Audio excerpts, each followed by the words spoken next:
ಭಗವಾನ್ ಶ್ರೀ ಬಾಹುಬಲಿ ಸ್ವಾಮಿ ಮಹಾಮಸ್ತಕಾಭಿಷೇಕವು ಕಾರ್ಕಳ ದಾನ ಶಾಲೆ ಶ್ರೀ ಜೈನ ಮಠದ ಸ್ವಸ್ತಿ ಶ್ರೀ ಲಲಿತಾ ಕೀರ್ತಿ ಭಟಾರಕ ಪಟ್ಟಾಚಾರ್ಯವರ್ಯ ಮಹಾಸ್ವಾಮೀಜಿಯವರ ಪಾವನ ಸಾನ್ನಿಧ್ಯದಲ್ಲಿ ನಡೆಯಲಿದೆ. ಕರ್ನಾಟಕ ರಾಜ್ಯ ಸಹಕಾರ ಮಾರಾಟ ಮಹಾಮಂಡಳ ಇದರ ಅಧ್ಯಕ್ಷ ಹಾಗೂ ಮಹಾಮಸ್ತಕಾಭಿಷೇಕ ಸಮಿತಿಯ ಕಾರ್ಯಾಧ್ಯಕ್ಷರಾದ ಡಾಕ್ಟರ್ ಎಂಎನ್ ರಾಜೇಂದ್ರ ಕುಮಾರ್ ಅವರು 2027ರ ಫೆಬ್ರವರಿ 18ರಿಂದ ಫೆಬ್ರವರಿ 28ರವರೆಗೆ ಮಹಾಮಸ್ತಕಾಭಿಷೇಕ ನಡೆಯಲಿರುವುದಾಗಿ ಘೋಷಿಸಿದ್ದಾರೆ. ಬಳಿಕ ಮಾತನಾಡಿದ ಡಾಕ್ಟರ್ ಎಂಎನ್ ರಾಜೇಂದ್ರ ಕುಮಾರ್, ಮಸ್ತಕಾಭಿಷೇಕ ಕೇವಲ ಧಾರ್ಮಿಕ ಕಾರ್ಯಕ್ರಮವಲ್ಲ, ಇದು ನಾಡಿನ ಸಮಸ್ತ ಬಂಧುಗಳು ಜಾತಿ ಮತ ಧರ್ಮದ ಭೇದವಿಲ್ಲದೆ ನಡೆಸುವ ಹಬ್ಬ. ಈ ಮೂಲಕ ನಾವು ಮಾತ್ರ ಬೆಳೆಯುವುದಲ್ಲ, ಸಮಾಜ ಕೂಡ ಬೆಳೆಯಬೇಕು ಎಂದರು.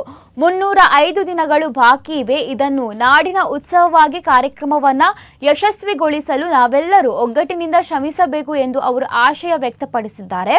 ಇನ್ನು ಈ ಸಂದರ್ಭದಲ್ಲಿ ಉಡುಪಿ ಜಿಲ್ಲಾ ಪಂಚಾಯತ್ ಮುಖ್ಯ ಕಾರ್ಯನಿರ್ವಹಣಾಧಿಕಾರಿ ಪ್ರತೀಕ್ ಬಾಯಳ್, ಉಡುಪಿ ಎಎಸ್ಪಿ ಸುಧಾಕರ ನಾಯಕ್ ಸೇರಿದಂತೆ ಮತ್ತಿತರರು ಉಪಸ್ಥಿತರಿದ್ದರು.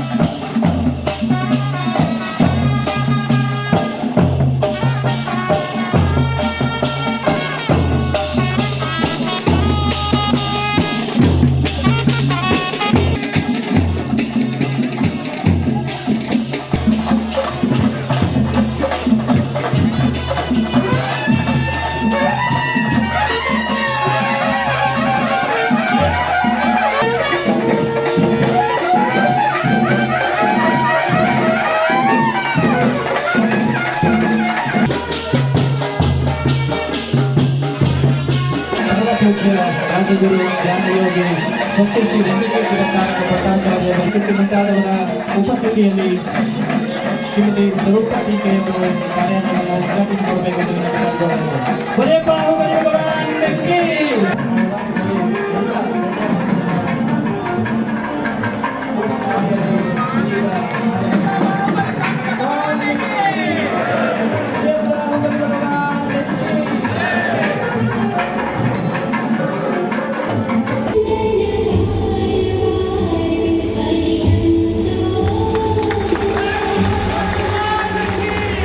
Viva